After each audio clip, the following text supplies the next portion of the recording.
Hello friends, आप सभी का स्वागत करते हैं हमारे चैनल हरदोई रश्मि व्लॉग पर। तो आप सभी देख रहे हैं दर्द से मोहब्बत भाग 153।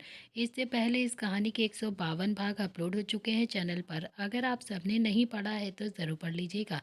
तो चलिए फ्रेंड, स्टार्ट करते हैं अपनी आज की कहानी।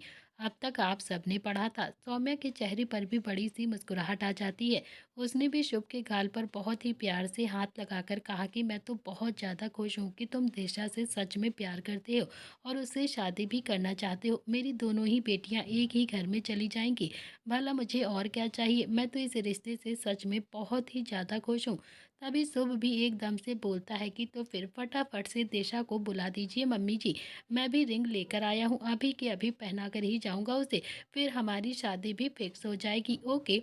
इतना आप सभी लोग देख चुके थे। अब देखते हैं आगे इस कहानी में क्या होता है। सौम्या ने भी हल्के से मुस्कुराकर नरेन की तरफ देखा तो नरेन तो अभी पहले से ही एकदम से उबले हुए आलू की तरह फूला हुआ बैठा हुआ था। सौम्या ने नरेन को ऐसे देखा तो पूरी तरह से इग्नोर किया और फिर किट्टू की तरफ देखकर प्यार से बोलती है कि किट्टू जाओ दिशा को बुलाकर लेकर आओ। किट्टू जाती उससे पहले ही रुद्र खड़ा हुआ और बोलता है कि मम्मी जी, मैं बुलाकर लाता हूँ दिशा को। किट्टू बोलती है कि नहीं नहीं, आप मत जाइए, मैं जाऊंगी, वरना वो बहुत ज़्यादा शर्मा जाएगी आप अगर वहाँ पर जाओगे। रुद्र बोलता है कि तुम तो नहीं शर्माती हो तो फिर वो क्यों शर्मा जाएगी, वो भी नहीं शर्माएगी, हटो मैं बुलाकर लाता हूँ दिशा को। किट्टू ने भी रुद्र की कमर की तरफ देखा और फिर अपने गुस्से को दबाते हुए थोड़ा सा खुद से बोलती है, तुम्हें तो घर जाकर बताती हूँ मैं। बहुत ज़्यादा बोलना आ रहा है ना यहाँ पर सबके सामने, आज तो तुम मेरे हाथों से गए। रुद्र भी आगे आगे चलने लगा और किट्टू, जो कि रुद्र को इस बात पर बहुत ही ज़्यादा गुस्सा आ रहा था, वो भी अपनी साड़ी को संभालते हुए उसके पीछे पीछे सीढ़ियों से होते हुए दिशा के कमरे की ओर चली जाती है। इस वक्त दोनों ही हस्बैंड वाइफ दिशा के कमरे में आ चुके थे उसे लाने के लिए। और दिशा, जो कि लोवर और टी शर्ट में अलती पलती मारकर अपने टेबलेट में कुछ काम कर रही थी और इस वक्त वो थोड़ा सा बिजी लग रही थी। उसकी नज़र जैसे ही रुद्र और किट्टू पर जाती है, वो थोड़ा सा हैरानी से उन दोनों की तरफ देखकर बोलती है कि अरे, आप दोनों यहाँ पर इतनी सुबह सुबह। रुद्र ने भी टाइम देखा और बोला कि सुबह तो नहीं है, 11 बज रहे हैं वैसे। दिशा भी बेड से उठकर खड़ी हो जाती है और बोलती है कि हाँ हाँ, मतलब आप दोनों यहाँ पर इतनी सुबह। मैं थोड़ा सा शॉक्ड हो गई हूँ ना, इसीलिए पूछ रही हूँ। रुद्र बोलता है कि दिशा, तुमसे एक बात पूछनी थी, सही सही जवाब देना प्लीज़, घुमा फिरा कर मत बताना, क्योंकि मुझे घुमा फिरा कर बात करनी बिल्कुल भी नहीं आती है और न ही मुझे पसंद है। दिशा ने भी धीरे से रुद्र की तरफ देखा और कहा कि क्या हुआ है जीजू, कोई प्रॉब्लम है क्या। रुद्र बोलता है कि शुभ पसंद है तुम्हें। अब दिशा के गाल तो हल्के हल्के से शर्म से लाल हो गए थे, वो कुछ नहीं बोलती है और इधर उधर देखने लगी थी। किट्टू भी सीधा जाकर रुद्र के सामने खड़ी हो जाती है और फिर उसे घूरते हुए देखकर बोलती है कि ऐसे बात करते हैं क्या किसी लड़की से। रुद्र ने भी किट्टू को सामने से हटाया और फिर दिशा की तरफ देखकर फिर से बहुत प्यार से पूछता है कि दिशा, मेरे सामने शर्माने से काम नहीं चलेगा। देखो, मेरा भाई और मेरी पूरी फैमिली तुम्हारा रिश्ता लेकर नीचे आकर बैठे हुए हैं। अगर तुम शादी के लिए तैयार हो तो अभी के अभी मुझे बता दो, और अगर नहीं हो तो फिर मैं अपने भाई को समझा कर यहाँ से लेकर चला जाऊँगा। दिशा के चेहरे पर भी हल्की सी मुस्कुराहट आ गई थी, जिसका मतलब था कि हाँ, वो भी इस रिश्ते से चाहती है और इस रिश्ते से वो भी खुश है। वो शुभ से शादी करने के लिए बिल्कुल तैयार है। रुद्र के चेहरे पर भी बड़ी सी मुस्कुराहट आ गई थी, क्योंकि कहीं ना कहीं उसे भी डर था कि दिशा ने अगर मजाक में भी मना कर दिया तो फिर शुभ का दिल टूट जाएगा और फिर उसका भाई तो पूरी तरह से देवदास बन जाएगा। शुभ वो तो घर की जान था, वो अलग बात थी कि उसने दिशा से झूठ बोला था कि वो उनका खरीदा हुआ बेटा है। रुद्र थोड़ा सा और आगे आया, उसने भी दिशा के सिर पर बहुत ही प्यार से अपना हाथ रखकर हल्का सा हिलाया और बोलता है कि मेरा भाई तुम्हें हमेशा बहुत ज़्यादा खुश रखेगा, बहुत ही ज़्यादा। इतना कहकर रुद्र भी सीधा कमरे से निकल ही रहा था, तो वहीं पर नील भी खड़ा होकर उसकी तरफ देख रहा था। नील को देखकर तो दिशा के गाल भी अब थोड़े से और ज़्यादा लाल हो गए थे, क्योंकि प्रताप फैमिली में सबसे पहला रिश्ता उसका नील से ही बना था। रुद्र ने भी अब नील की तरफ देखा और फिर अपनी एक एब्रो चढ़ाई तो नील बोलता है कि क्या अकेला तू ही शुभ से प्यार करता है, हम सब शुभ से प्यार नहीं करते हैं क्या। इतना कहकर नील भी सीधा कमरे के अंदर आ गया और बोलता है कि तो फिर प्रीटी गर्ल, क्या सोचा है तुमने मेरे नालायक भाई के बारे में। तभी पीछे से निहाल ने भी आते हुए कहा कि सोचना क्या है भाई, इसने मना कर दिया तो फिर मेरा भाई तो मर ही जाएगा। दिशा को अब बहुत ही ज़्यादा ऑकवर्ड फील लग रहा था सबके सामने। सारे ही भाई उसके कमरे में आकर खड़े हो गए थे और उससे एक एक करके सवाल कर रहे थे। जो उसकी हाथ सुनने के लिए यहाँ पर आए थे। दिशा भी अपने आप को लकी भी समझ रही थी। नील ने भी एक बार फिर से दिशा की तरफ देखा और पूछा कि अब बताओ भी दिशा। दिशा ने भी खुद को देखा और फिर बहुत ही प्यार से बोलती है कि ऐसे कौन रिश्ता लेकर आता है भैया, देखो तो सही, मैंने तो ढंग के कपड़े तक नहीं पहने हैं, अभी तो मैं तैयार भी नहीं हुई हूँ। ये सुनकर तो सब लोग जोर से हंसने लगे थे। किट्टू ने भी तीनों ही भाइयों को देखकर कहा कि हो गया अब आप तीनों का, अब जाओ यहाँ से आप तीनों ही, मैं भी अपनी बहन को अच्छे से तैयार करके अभी लेकर आती हूँ। तभी निहाल भी थोड़ा सा हंसकर बोलता है कि वैसे हम भाइयों ने अपने भाई के बारे में तो सोच लिया है, लेकिन किट्टू भाभी आपकी बहन के बारे में नहीं सोचा है हमने, मैं सोच लेता हूँ, ठीक है। इतना कहकर उसने भी दिशा की तरफ देखा और बोला कि देखो दिशा, वो अंगूठी लेकर नीचे बैठा हुआ है, तुम भी जानती हो कितना ज़्यादा जिद्दी है वो, हम सब तो जानते ही हैं वो कैसा है, और अब तो शायद तुम भी बहुत अच्छे से जान जाओगी कि हमारा छोटा नालायक बेटा कैसा है।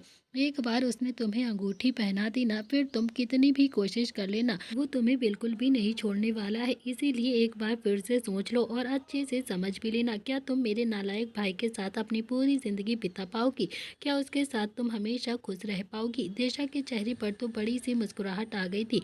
तो वहीं नील और रुद्र ने भी निहाल की बाजू पकड़कर उसे थोड़ा सा नीचे झुकाया और फिर उसकी कमर पर एक हाथ मारते हुए एक साथ बोलते हैं कि सुधर जा कुत्ते, नहीं तो तुझे पता नहीं है, अगर उसे गलती से भी पता चल गया ना कि तू यहाँ पर आकर क्या बकवास कर रहा था, तो पता नहीं वो तेरा क्या करेगा। इस वक्त सभी लोग जोर जोर से हंस रहे थे। किट्टू ने कहा कि बस बहुत हो गया है, अब जाइए ना आप लोग यहाँ से, मैं इसे लेकर अभी आती हूँ।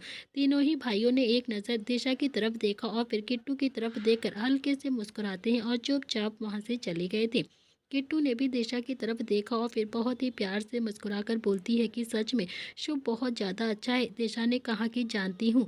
अगले 10 मिनट में दिशा के बेड पर बहुत ही सारे कपड़े पड़े हुए थे और किट्टू जो कि दिशा को गुस्से में घूर घूर कर देख रही थी। दिशा बोलती है कि यार प्लीज़ ऐसे मत देखो ना मुझे, मुझे ना बिल्कुल भी समझ में नहीं आ रहा है कि मैं क्या पहनूं। किट्टू ने कहा कि दुनिया भर के कपड़े हैं तुम्हारे पास और अभी भी सोच रही हो तुम कि तुम्हें क्या पहनना है और क्या नहीं। ये सूट देखो ना कितना ज़्यादा अच्छा लग रहा है, इसे पहनोगी ना तो सच में बहुत ही ज़्यादा सुंदर लगोगी, इसे ही पहन लो ना। दिशा बोलती है कि नहीं, इसे तो मैंने एक बार पहले पहन लिया है, अब दोबारा से रिपीट बिल्कुल भी नहीं करना है मुझे। किट्टू ने भी अपनी एक ऐब्रो चढ़ाकर दिशा की तरफ घूर कर देखा तो दिशा अभी भी कबर्ड में से अपने लिए कुछ ट्रेडिशनल सा कपड़ा निकाल कर देख रही थी। वो बार बार एक ड्रेस को निकालती और अपने ऊपर लगाकर मिरर के सामने थोड़ा सा झुक कर बेड पर डाल देती और फिर थोड़ा सा मुंह बनाकर बोलती है यार ये तो बिल्कुल बेकार लग रहा है। किट्टू बोलती है कि ऐसे तो तुम कभी भी तैयार नहीं हो पाओगी, एक काम करो ऐसे ही चलो। नहीं नहीं ऐसे नहीं जाऊंगी बिल्कुल भी, अरे आज मेरा कितना ज़्यादा स्पेशल डे है और सभी फैमिली मेम्बर्स नीचे आए हैं, मैं ऐसे कैसे चल दूँ।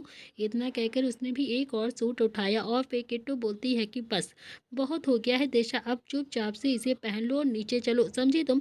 दिशा ने भी थोड़ा सा मुंह बनाकर किट्टू की तरफ देखा और बोलती है कि वैसे एक बात कहूँ, तुम्हारा देवर बिल्कुल भी अच्छा नहीं है, बिल्कुल भी नहीं। कम से कम मुझे एक मैसेज करके बता तो देता तो मैं भी अच्छे से अपने लिए कुछ ड्रेस ले लेती, अपने लिए अच्छे से तैयारी कर लेती। किट्टू ने भी अपने माथे पर अपनी हथेली मार ली और फिर उसकी तरफ घूर कर देखती है और बोलती है कि प्लीज़ यार चलो ना, प्लीज़ जल्दी से तैयार हो जाओ। दिशा भी बेमन से एक ड्रेस को उठाती है और उसे लेकर सीधा वॉशरूम के अंदर चली गई थी। करीब 15 मिनट के बाद दिशा और किट्टू सीढ़ियों से उतर कर धीरे धीरे नीचे आ रही थी। रुद्र की नज़र तो अभी किट्टू पर ही टिकी हुई थी और शुभ वो तो जैसे आज ही दिशा को अपने साथ अपने घर ले जाना चाहता हो, वो बस एक टक दिशा की तरफ ही देखे जा रहा था। वहीं दिशा ने भी एक नज़र उठाकर शुभ की तरफ हल्के से मुस्कुरा कर देखा तो शुभ ने भी अपने दिल पर हाथ रख लिया था। दिशा के चेहरे पर भी हल्की सी मुस्कुराहट आ गई थी, लेकिन नरेन की भौहें एकदम से सिकुड़ गई थी। थोड़ी ही देर में किट्टू और दिशा दोनों ही की फैमिली आमने सामने खड़ी हो गई थी। शुभ की नज़रें तो अभी दिशा के चेहरे से हट ही नहीं रही थी, वो तो बस एक टक अभी भी दिशा की तरफ ही देखे जा रहा था। और तभी दादी ने भी थोड़ा सा कड़कती हुई आवाज़ में कहा कि बस कर, कितना देखेगा दिशा को तू, शादी के बाद के लिए भी तो कुछ छोड़ देना। शुभ भी मानने वाला नहीं था, उसने भी दादी की तरफ देखा और फिर हल्के से मुस्कुरा कर कहा कि अरे यार दादी, अपने लिए लड़की देखने के लिए आया हूँ, देख तो लूँ ना, कहीं इस लड़की में कोई कमी तो नहीं है ना। दिशा की तो हिम्मत ही नहीं हो रही थी कि वो एक नज़र उठाकर सबके सामने शुभ की तरफ देख भी ले। वो तो बस अपनी नज़रें झुकाकर चुपचाप से मीठी सी मुस्कुराहट के साथ आराम से खड़ी हुई थी। तभी संजय ने भी नरेन की तरफ देखा और कहा कि नरेन, मेरा शुभ बहुत ही ज़्यादा अच्छा है, बहुत ही ज़्यादा दिल का साफ है। दिशा मेरे घर में बहुत ही ज़्यादा खुश रहेगी। अभी रिश्ता पक्का कर लेते हैं, शादी अगले साल तक कर लेंगे।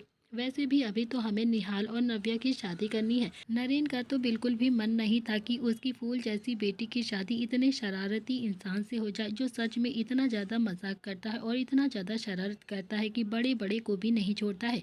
वैसे भी शुभ सच में किसी भी चीज़ को लेकर बिल्कुल भी सीरियस नहीं था। नरेन ने एक बार फिर से घुमा फिरा कर इनकार करते हुए कहा कि मिस्टर प्रताप, मैं मना कहाँ कर रहा हूँ, लेकिन मैं सोच रहा था कि जब शादी अगले साल करनी है तो फिर रिश्ता भी अगले साल ही पक्का कर देते हैं ना। अभी से शादी फिक्स करने का कोई भी मतलब नहीं है, तुरंत ही सगाई कर देंगे और फिर उसके थोड़े ही दिन के बाद शादी भी कर लेंगे। शुभ ने भी तिरछी नज़रों से नरेन की तरफ घूर कर देखा और फिर झट से दिशा का हाथ पकड़कर अपने हाथ में पकड़ी हुई रिंग को दिशा की उंगली में पहना दिया। और ये सारा नज़ारा प्रताप फैमिली भी देख रही थी। रिंग पहनाने के बाद शुभ ने सबकी तरफ देखा और फिर मुस्कुराते हुए कहा कि यार, ताली तो बजाओ आप लोगों ने तो ताली भी नहीं बजाई। देखो ना, मैंने अपनी पिकाचू को रिंग पहना दी है। ना चाहते हुए भी शुभ के भाइयों ने जल्दी से ताली बजा दी थी। तो वहीं नरेन, जो कि अपने गुस्से को जैसे तैसे कंट्रोल करने की कोशिश कर रहा था, शुभ ने भी नरेन को घूर कर देखा, उसके पास गया और फिर उसके पैर को छूकर हाथ जोड़कर बोलता है कि अरे ससुर जी, मुझे आशीर्वाद तो दे दीजिए। क्या आप अपने दामाद को जरा सा आशीर्वाद भी नहीं दे सकते हैं? क्या मैं आपकी बेटी को हमेशा खुश रखूंगा और हमेशा आपके साथ मिलवाने के लिए भी लाऊंगा। नरेन ही जानता था कि वो कैसे अपने आप को अभी कंट्रोल कर रहा है। इतने में ही दिशा ने भी दादाजी के और दादी जी के दोनों के ही पैर छुए और फिर संध्या और संजय के पैर छू लिए और फिर नील और अवनी के भी पैर छू लिए। सबने दिशा को बहुत सारा आशीर्वाद दिया और दोनों ही अब बहुत ज़्यादा खुश लग रहे थे। फाइनली शुभ और दिशा की छोटी सी रिंग सेरेमनी तो घर पर ही हो गई थी, जिसमें बस शुभ ने ही रिंग पहनाई थी। सौम्या ने भी संध्या की तरफ देखा और कहा कि भाभी जी, मुझे पता होता कि आप सब मेरी दिशा का रिश्ता लेकर यहाँ पर आए हैं तो फिर थोड़ी तैयारी मैं भी कर लेती। मुझे तो सच में इसके बारे में कुछ भी नहीं पता था, इसीलिए हम माफ़ी चाहते हैं कि हम ज़्यादा कुछ नहीं कर पाए, लेकिन मैंने तो कोई तैयारी नहीं की थी ना। संध्या ने कहा कि अभी बस रिश्ता पक्का हुआ है, तैयारी करने के लिए पूरा 1 साल है तुम्हारे पास। जैसा भी तुम्हारा मन हो और भाई साहब का मन हो, जैसा भी भाई साहब कहे ना, शादी अगले साल कर लेंगे, तब तक तुम बहुत ही अच्छे से तैयारी कर सकती हो ना। इसीलिए अभी के लिए बिल्कुल भी फिक्र करने की ज़रूरत नहीं है, हमें कोई भी ऐतराज़ नहीं है। हमें तो बस खुशी है कि हमारा शुभ दिशा जैसी लड़की से शादी कर रहा है। 2 घंटे के बाद पूरी प्रताप फैमिली पुरोहित हाउस के गार्डन में खड़ी हुई थी और नरेन और सौम्या से इजाज़त मांग रही थी। नरेन तो चाहता था कि जल्द से जल्द ये लोग यहाँ से चले जाएं, क्योंकि वो अपना गुस्सा कंट्रोल नहीं कर पा रहा था। उसे अंदर ही अंदर बहुत ज़्यादा गुस्सा आ रहा था। लेकिन सौम्या ने भी नौकरों से कहकर कुछ सामान मंगवा लिया था, जिसे वो रुद्र की गाड़ी में रखवा रही थी। संध्या ने कहा कि बस करो ना सौम्या, ये क्या कर रही हो? इतना सारा सामान देने की कोई ज़रूरत नहीं, इतना सब कुछ क्यों दे रही हो तुम अपनी बेटी दे रही हो ना, यही बहुत बड़ी बात है हमारे लिए। हमें दिशा जैसी बेटी पाकर बहुत ज़्यादा खुशी है, ये सामान नहीं चाहिए हमें। सौम्या बोलती है कि अरे ऐसा मत कहिए ना भाभी, प्लीज़, मुझसे जितना बन पड़ा है मैं कर रही हूँ, बाकी तो मैंने वैसे भी कुछ नहीं किया है, आखिरकार ये सब कुछ हमारी बेटिया का ही तो है। तो फिर इतना कहकर उसने भी कुछ डब्बे और कुछ गिफ्ट्स और गाड़ी में रखवा दिए। संध्या भी हाथ जोड़कर मुस्कुराकर बोलती है कि हम तो एकदम से आ गए थे, कुछ लेकर भी नहीं आ पाए। सौम्या बोलती है कि तो फिर क्या हो गया, आपका ही तो अपना घर है ये, तो फिर ऐसे मत कहिए ना कि आप कुछ भी लेकर नहीं आई हैं। मेरी तो इच्छा है कि मैं अपनी दिशा की शादी बहुत ही ज़्यादा धूमधाम से करूं। आप तो जानते ही हैं ना कि किट्टू की शादी किन हालातों में हुई थी। मैं अपनी बड़ी बेटी में कुछ भी नहीं कर पाई, लेकिन दिशा की शादी में कोई कसर नहीं छोड़ूंगी। मैं बहुत सारी तैयारी करूंगी अपनी बेटी की शादी में। दोनों ही समधन आपस में बातें कर रही थी और आखिरकार संजय बोलता है कि चले संध्या, 2 घंटे से बातें कर रही हो तुम, अभी भी तुम्हारी बातें पूरी नहीं हुई है क्या? बाहर खड़े होकर भी बात करनी है क्या आप लोगों को? इतना कहकर उसने भी गाड़ी का दरवाज़ा खोला और फिर संध्या को भी बैठने का इशारा किया। तो संध्या ने भी नरेन और सौम्या के सामने अपने हाथों को जोड़ा और फिर बहुत ही प्यार से उन्हें इजाज़त मांगकर गाड़ी के अंदर आकर बैठ गई। दादाजी और दादी भी गाड़ी के अंदर बैठ चुके थे। सभी लोग धीरे धीरे गाड़ी में बैठ रहे थे, लेकिन शुभ सीधा नरेन के सामने जाकर खड़ा हो गया था और इसकी तरफ देखने लगा। फिर उसने धीरे से अपने हाथों को जोड़ा और मुस्कुराकर बोलता है कि ससुर जी, इतनी चालाकी अच्छी नहीं है जितनी कि आप कर रहे हो। अगर आपको ये लगता है कि आप मेरी दिशा को मुझसे दूर कर देंगे या फिर उससे शादी नहीं करवाएंगे मेरी, तो फिर आप भूल जाइए। दिशा आपकी जिंदगी में बाद में आई है, मेरी जिंदगी में पहले आई है। बिल्कुल वैसे ही जैसे किट्टू भैया की ज़िंदगी में पहले आई थी और आपकी ज़िंदगी में बाद में। इसीलिए अब आप अपने मन से ये ख़्याल बिल्कुल भी निकाल दीजिएगा। आपको तो हम दोनों ही भाइयों का एहसान मानना चाहिए। एहसान आपका ये परिवार हमने ही तो पूरा करवाया है। आज हम दोनों भाइयों की वजह से ही आप अपनी फैमिली में रह रहे हैं, लेकिन आप तो चालाकी पर ही उतर आए ससुर जी। लास्ट वार्निंग दे रहा हूँ आपको ससुर जी, मेरे सामने बिल्कुल भी चालाकी नहीं चलेगी आपकी, क्योंकि अगर मैं चालाकी पर उतर आया ना तो फिर बहुत ही ज़्यादा गड़बड़ हो जाएगी, बहुत ही ज़्यादा। इतना कहकर शुभ ने भी नरेन के पैर को छू लिया और फिर सौम्या की तरफ देखकर हाथ जोड़कर बहुत ही प्यार से बोलता है कि तो ठीक है मम्मी जी, अब मैं भी चलता हूँ, जल्द ही मिलेंगे आपसे। सौम्या ने तो शुभ की बलाइयाँ लेते हुए बहुत ही प्यार से मुस्कुराकर कहा कि ठीक है। शुभ ने फिर से एक नज़र दिशा की तरफ देखा तो दिशा, जो कि अभी अपनी माँ के पीछे ही खड़ी हुई थी, उसके चेहरे पर भी बड़ी सी मुस्कुराहट आ गई थी। शुभ भी गाड़ी में बैठता हुआ बोलता है कि मेरी रिंग संभाल कर रखना दिशा, इधर उधर मत रख देना तुम, और बिल्कुल भी खुआना नहीं और ना ही अपने हाथों से निकालना। वो रिंग मैंने अपने पैसों से बनवाई है। दिशा ने भी बस पलकें झपकाकर हाँ कह दिया और फिर शुभ, जो कि गाड़ी के अंदर आकर बैठ गया था। देखते ही देखते प्रताप फैमिली वहां से चली गई थी और उनके जाते ही नरेन ने भी सौम्या की तरफ देखा, जो कि अभी मुस्कुराते हुए उन गाड़ियों को जाता हुआ देख रही थी। दोनों ही माँ बेटी बहुत ज़्यादा खुश लग रही थी। नरेन ने भी सौम्या की बाजू पकड़कर उसे अंदर खींचते हुए कहा कि चलो, चले गए हैं वो लोग, अब तुम्हारे यहाँ पर खड़े रहने से वापस नहीं आ जाएंगे। नरेन भी सौम्या को लेकर अंदर आ गया था। सौम्या बोलती है कि क्या हुआ है नरेन, आपको ऐसे बिहेव क्यों कर रहे हो आप? क्या आप दिशा और शुभ की शादी से खुश नहीं है? क्या आप नहीं चाहते हो कि इन दोनों की शादी हो जाए? नरेन ने भी दिशा की तरफ देखा और फिर बहुत ही प्यार से मुस्कुराकर बोलता है कि क्यों खुश नहीं रहूंगा भला मैं? मेरी इकलौती बेटी इतनी ज़्यादा खुश है तो फिर मैं खुश क्यों नहीं रहूंगा भला? मैं तो बस थोड़ा सा परेशान हो गया था। इन लोगों को ऐसे नहीं आना चाहिए था ना, बता कर आते तो फिर हम भी बहुत अच्छे से स्वागत करते, अच्छे अच्छे गिफ्ट लेकर आते और बहुत अच्छी सी तैयारी कर लेते। सौम्या बोलती है कि अरे आप फिक्र मत करो नरेन, मैंने बहुत सारे गिफ्ट दिए हैं उन लोगों को, बाकी की कसर शादी में निकाल लेंगे। अभी के लिए वो लोग भी कोई एतराज़ नहीं करेंगे हमसे। इतना कहकर सौम्या भी दिशा के पास आ गई और फिर उसका हाथ पकड़कर शुभ की पहनाई हुई अंगूठी को देखते हुए बोलती है कि अरे वाह, अंगूठी तो सच में बहुत ही ज़्यादा खूबसूरत है। दोनों ही माँ बेटी वहाँ से बात करते हुए मुस्कुराते हुए चली गई थी। तो वहीं नरेन दोनों को जाता हुआ गुस्से से देख रहा था। वो खुद से ही बड़बड़ाते हुए बोलता है कि यार, ये शादी तो नहीं होगी, बिल्कुल भी नहीं। वहीं दूसरी तरफ शिखा भी बालकनी में खड़ी हुई थी, चेहरे पर बहुत सारी उदासी लिए। सुबह से शोभित उसके पास नहीं आया था और कहीं ना कहीं शिखा को ये बात बहुत ज़्यादा बुरी भी लग रही थी कि शोभित एक बार भी उससे मिलने के लिए नहीं आया था। वहीं शोभित भी शिखा के कमरे के बाहर खड़ा हुआ इधर उधर चक्कर लगा रहा था। वो चाहता था कि बेशक से शिखा उस पर जोर से चिल्लाए, बहुत सारा गुस्सा करे, लेकिन वो शिखा के सामने ही रहे। लेकिन अजीत ने शोभित को शिखा के सामने जाने से पूरी तरह से मना कर दिया था।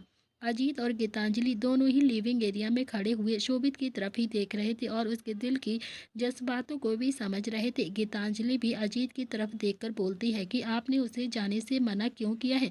जब तक वो उसके सामने नहीं जाएगा तब तक दोनों के बीच में कुछ भी ठीक नहीं होगा। अजीत ने भी गीतांजलि की तरफ देखा और बहुत ही प्यार से कहा कि गीतांजलि, तुम समझती क्यों नहीं हो? शिखा बहुत ज़्यादा अच्छी लड़की है, बहुत ही ज़्यादा नेक दिल की है। मैंने इससे बोला था कि लड़की बहुत ज़्यादा अच्छी है, इसका दिल बिल्कुल भी मत दुखाना, उसके साथ बिल्कुल भी मत खेलना। उसके बावजूद भी इसने उस लड़की को अपने दोस्तों के सामने बेइज्जत कर दिया, उसके जज्बातों और उसके सपनों के साथ खेला है। ऐसे में वो लड़की अंदर तक टूट चुकी है और फिर ये बार बार उसके सामने जाएगा तो उसका दर्द कम नहीं होगा बल्कि और ज़्यादा बढ़ जाएगा। गीतांजलि अजीत की तरफ देखकर बोलती है कि अजीत, अगर उस लड़की ने सच में शोभित को सच्चा प्यार किया है ना, तो वो चाहे कितना भी गुस्सा कर ले, चाहे कितनी भी इससे नफरत कर ले, लेकिन शोभित से दूर बिल्कुल भी नहीं रह पाएगी वो एक मिनट भी। अजीत भी गीतांजलि की तरफ ही देख रहा था और इतने में ही गीतांजलि ने शोभित को आवाज़ लगाते हुए कहा कि शोभित। तभी आवाज़ सुनकर शोभित ने भी मुड़कर लिविंग एरिया की तरफ देखा तो गीतांजलि भी धीरे से बोलती है कि चले जाओ तुम उसके पास उससे मिलने के लिए। थोड़ा सा गुस्सा करेगी तो चुपचाप से उसका गुस्सा सुन लेना बिना किसी सवाल जवाब के। शोभित ने भी एक नज़र अजीत की तरफ देखा, जैसे उसकी इजाज़त मांग रहा हो, तो दोनों ने ही अपनी पलकें झपकाकर उसे अंदर जाने की परमिशन दे दी थी। और फिर शोभित भी धंधनाते हुए अंदर चला गया। शोभित ने देखा तो शिखा भी बालकनी में पिलर से टेक लगाकर खड़ी हुई थी। और एक बार फिर से शोभित का दिल में एकदम से दर्द होता है। शोभित ने धीरे से कहा कि शिखा। शिखा, जो कि अभी तक उदासी से एकदम से खड़ी होकर बाहर की तरफ देख रही थी। शोभित की आवाज़ सुनकर उसकी आंखों में एकदम से गुस्सा उतर आया था। उसने भी पलट कर शोभित को घूर कर देखा और फिर बोलती है कि कहो, अब क्या कहने के लिए आए हो तुम यहाँ पर। शोभित ने कहा कि शिखा, मैं अपनी गलतियों की माफ़ी मांगने के लिए आया हूँ तुमसे। प्लीज़ मुझे माफ़ कर दो, प्लीज़ मेरी बात सुन लो। मुझे नहीं पता था कि मैं जिस लड़की को हर्ट कर रहा हूँ वो दुनिया की सबसे ज़्यादा अच्छी लड़की है। मुझे नहीं पता था कि मैं जिस लड़की को सबके सामने बेइज्जत कर रहा हूँ वो लड़की मेरे दिल की धड़कन बन जाएगी। उसके बिना एक पल भी नहीं रह पाऊंगा। मैं हर पल मरता हूँ तुम्हारे बगैर। मैं अपने ईगो के चक्कर में आकर तुम्हें इतना ज़्यादा हर्ट कर गया। प्लीज़ मुझे माफ़ कर दो। एक बार भी नहीं सोचा मैंने कि जब तुम मेरी ज़िंदगी से चली जाओगी तो फिर मेरा क्या होगा। यकीन मानो, मैं बहुत ज़्यादा तड़पा हूँ, बहुत ही ज़्यादा तुम्हारे बिना तड़पा हूँ। मैंने तुम्हें कहाँ कहाँ नहीं ढूंढा है, तुम्हारा हॉस्टल, वो शहर, सब कुछ छान मारा है मैंने इस उम्मीद को कि तुम शायद मिल जाओगी। मैं पूरी तरह से उम्मीद छोड़ चुका था कि तुम अब मुझे मिलोगी, लेकिन देखो ना, किस्मत ने हमें फिर से एक साथ एक दूसरे के सामने लाकर खड़ा कर दिया है। शिखा काफ़ी ज़्यादा गुस्से में शोभित की तरफ देखकर बोलती है कि हाँ, वो तो जब तुम मुझे मिले थे ना, तो फिर मेरे सामने नाच रहे थे और तभी तुम्हारे तड़प का मुझे पता चल गया था कि तुम कितने ज़्यादा तड़पे हो मेरे बिना। शोभित ने भी बहुत ही प्यार से कहा कि मैं नाच रहा था क्योंकि मुझे यकीन नहीं था कि तुम मेरी आंखों के सामने ही हो। मैं इतना ज़्यादा खुश हो गया था कि तुम्हें बता नहीं सकता हूँ। मुझे तो अपनी आंखों पर यकीन ही नहीं हो रहा था। एक बार मुझे माफ़ कर दो ना शिखा, प्लीज़ एक बार मुझे और एक मौका देकर तो देखो। बस एक बार। मैं तुम्हें ज़मीन पर पाँव भी नहीं रखने दूंगा। बहुत ज़्यादा दौलत है मेरे पास, बहुत ही ज़्यादा। जो भी तुम मांगोगी ना, तुम्हारे कदमों में लाकर रख दूंगा मैं। शिखा ने इस बार और ज़्यादा गुस्से में शोभित की तरफ देखा और चिल्लाते हुए कहा कि और इसी दौलत का घमंड दिखाकर तो तुमने मुझे कहीं का भी नहीं छोड़ा ना। इसी दौलत के घमंड में ही तो तुमने मेरे साथ ये सब कुछ किया है। अच्छी खासी ज़िंदगी जी रही थी मैं अपनी, लेकिन तुमने आकर सब कुछ बर्बाद कर दिया, सब कुछ। मेरी ज़िंदगी का एक सपना था जो मैंने बचपन से अब तक देखती आई थी मैं। तुमने वो सपना भी बर्बाद कर दिया, तोड़ दिया है तुमने वो सपना भी मेरा। और अब अपनी दौलत के बलबूते पर मुझे माफ़ी मांगने चाहते हो, मुझसे माफ़ी मांगने के लिए आए हो। शोभित ने एक बार फिर से प्यार से कहा कि शिखा, मेरी बात तो सुनो तुम।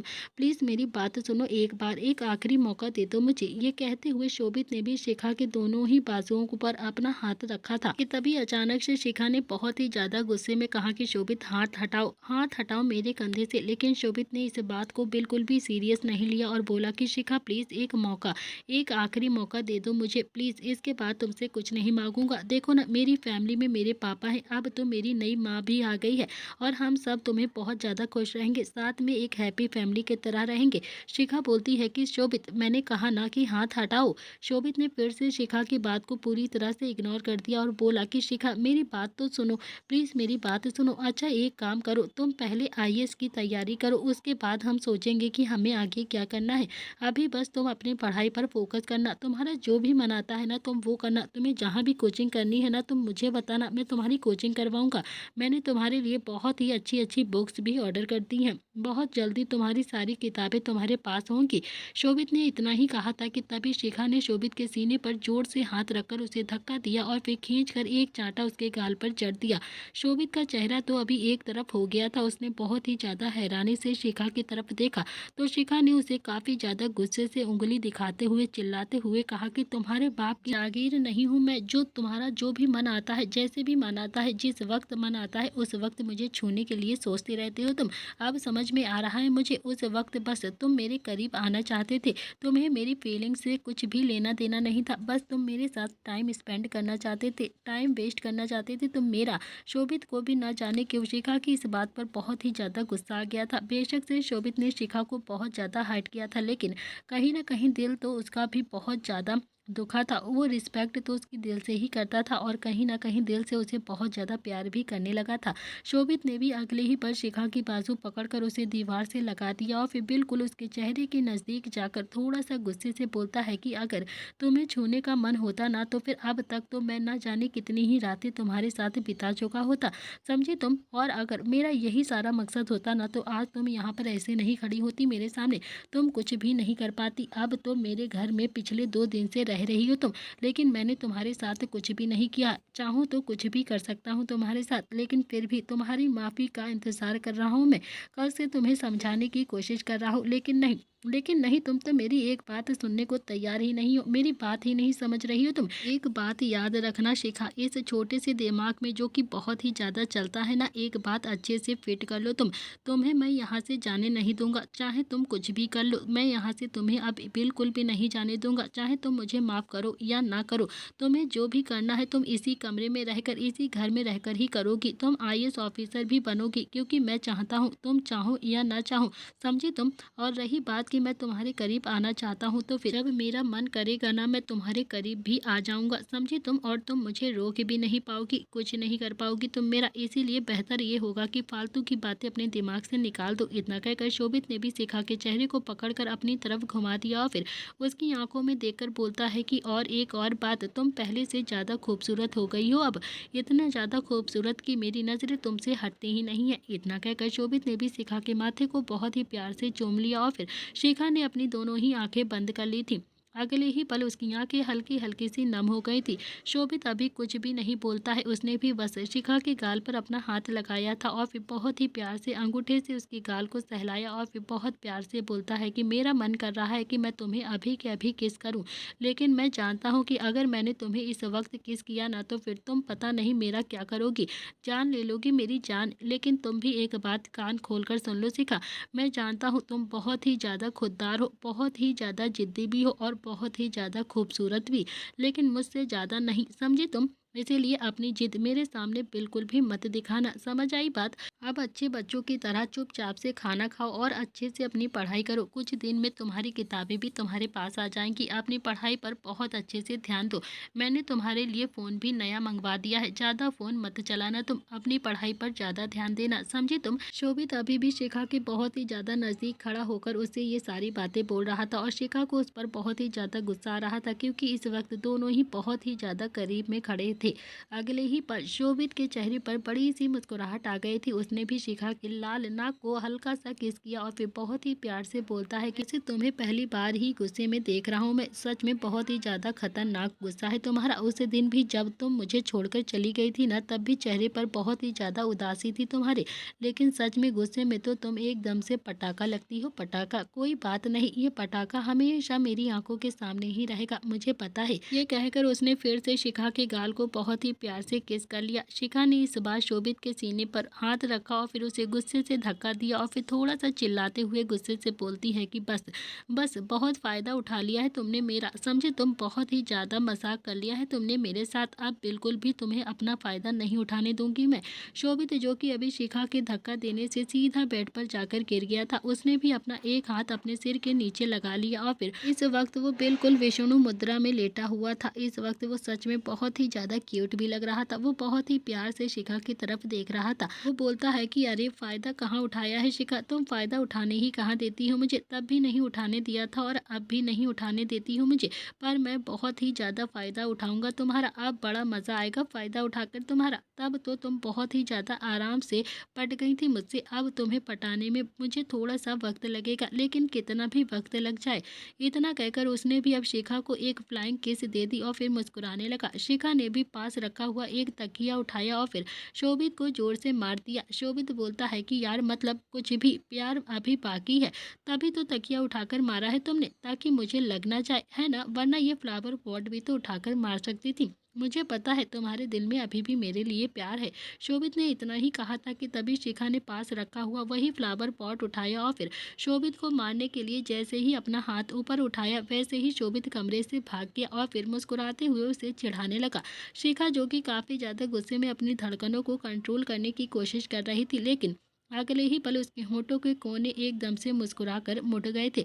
कहीं न कहीं शोभित का ये रूप उसे बहुत ही ज़्यादा पसंद आ रहा था और कहीं न कहीं उसके प्यार में उसे सच्चाई भी दिख रही थी। और आता भी क्यों नहीं, दिल में एक उम्मीद थी कि शोभित उसके पास ज़रूर वापस आएगा, बिल्कुल तैयारी के साथ आएगा। तो वहीं दूसरी तरफ किट्टू और दिशा दोनों ही शॉपिंग कर रही थी। किट्टू ने कहा कि दिशा, तुम कितनी ज़्यादा शॉपिंग करोगी यार, सुबह से इतनी ज़्यादा शॉपिंग कर चुकी हो तुम।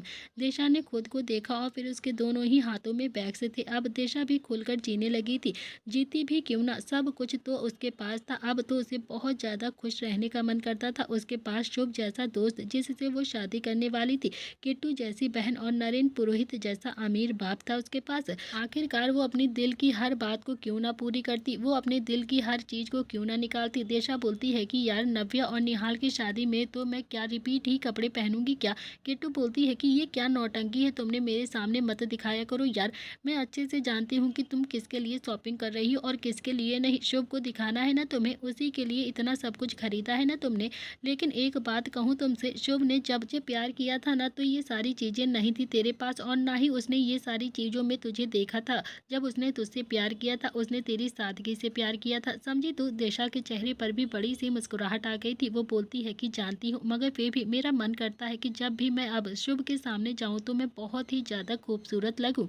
किट्टू ने भी दिशा के गाल पर बहुत ही प्यार से अपना हाथ लगाकर कहा कि तुम ऑलरेडी बहुत ज़्यादा खूबसूरत हो दिशा, और कितना ज़्यादा खूबसूरत होना है तुम्हें। खैर छोड़ो, चलो अब चलते हैं, माँ इंतज़ार कर रही होगी ना, बहुत ज़्यादा लेट हो गया है।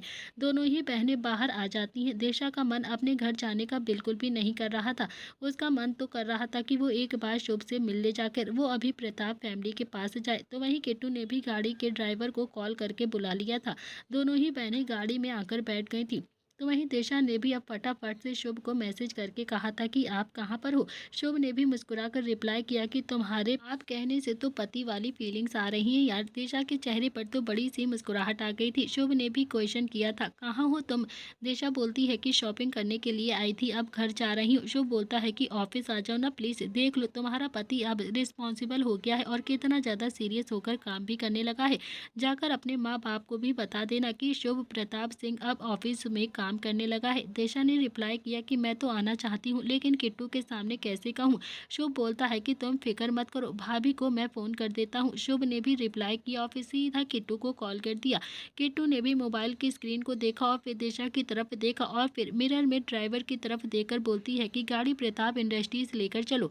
दिशा के चेहरे पर तो बड़ी सी मुस्कुराहट आ गई थी और फिर आंखों में हल्की हल्की सी शर्म भी आ गई थी। किट्टू ने भी शुभ का फोन रिसीव किया और बोलती है कि ला रही हूँ तुम्हारी बीवी को तुमसे मिलवाने के लिए। इसने मस्का लगाया और जनाब ने मुझे तुरंत ही फोन भी कर दिया। शुभ ने भी बातों को ना खींचते हुए हंसकर कहा कि आई लव यू भाभी, आई रियली लव यू भाभी। कहाँ तुम मेरे भाई के चक्कर में फंस गई हो यार, तुम तो मेरे जैसा हैंडसम लड़का डिजर्व करती हो, बहुत ही ज्यादा खुश रखने वाला। किट्टू बोलती है कि आ रही हूँ, वहीं पर आ रही हूँ, आकर तुम्हारे भाई के सामने यही बात भी बोलूंगी। शुभ ने हंसते हुए कहा कि अरे सॉरी सॉरी भाभी, मैं तो बस मजाक कर रहा था, आप तो सीरियस हो गई यार, प्लीज़ आप बिल्कुल भी सीरियस मत हुआ करो, आप तो मुझे डरा ही देती हो। आप बहुत ही अच्छी हो, बहुत ही ज़्यादा, नो डाउट, लेकिन मेरी दिशा से थोड़ा सा ज़्यादा अच्छी नहीं। किट्टू बोलती है कि बस बस रहने दो, आ रही हूँ। तभी दूसरी तरफ माहिरा, जो कि अभी फ़ोन पर बात करती हुई कॉरिडोर से होते हुए वहाँ से जा रही थी, वो फ़ोन पर बोलती है कि मैं अपना काम कर रही हूँ, मुझे मत सिखाओ कि क्या करना है और क्या नहीं करना है। आज तक मैंने जो भी काम अपने हाथ में लिया है हमेशा पूरा किया है, बस मेरा प्रॉफिट परसेंटेज याद रखना, ओके। क्योंकि माहिरा पीठ पीछे छुरा घोंपने वालों को कहीं का भी नहीं छोड़ती है। इतना कहकर उसने भी फ़ोन को कट कर दिया और फिर सीधा कैबिन का दरवाज़ा खोला तो सामने कोई और नहीं, रुद्र बैठा हुआ था। रुद्र ने भी माहिरा को देखा तो वो थोड़ा सा डिस्टर्ब हो गया था। वो खुद से ही बोलता है कि यार पता नहीं किस घड़ी में मैंने इस औरत के साथ कॉन्ट्रैक्ट साइन कर लिया था। फिर उसने भी एक झूठी सी मुस्कुराहट के साथ कहा कि अरे माहिरा, तुम यहाँ पर आओ, आओ बैठो ना, बहुत ज़्यादा गुस्से में नजर आ रही हो, कुछ हुआ है क्या, एनी प्रॉब्लम। माहिरा ने भी अपने हाथ में पकड़ी हुई फाइल गुस्से में रुद्र के सामने फेंकी और बोलती है कि मुझे ये कॉन्ट्रैक्ट खत्म करना है अभी के अभी, मैं तुम्हारे साथ अब और ज़्यादा काम नहीं कर सकती हूँ। रुद्र ने भी उस फाइल को उठाया और फिर एक नज़र माहिरा की तरफ देखकर बोलता है कि अरे माहिरा, हुआ क्या है, क्या तुम कुछ बताओ कि। तो दोस्तों, इसी के साथ इस कहानी का आज का एपिसोड यहाँ पर समाप्त होता है। कल का एपिसोड बहुत ही ज़्यादा इंटरेस्टिंग होने वाला है, प्लीज़ आप सब लोग देखना बिल्कुल भी मत भूलिएगा। रुद्र और किट्टू का झगड़ा, कल का एपिसोड बहुत ही ज़्यादा मज़ेदार होगा। थैंक यू फ्रेंड्स, आज के लिए।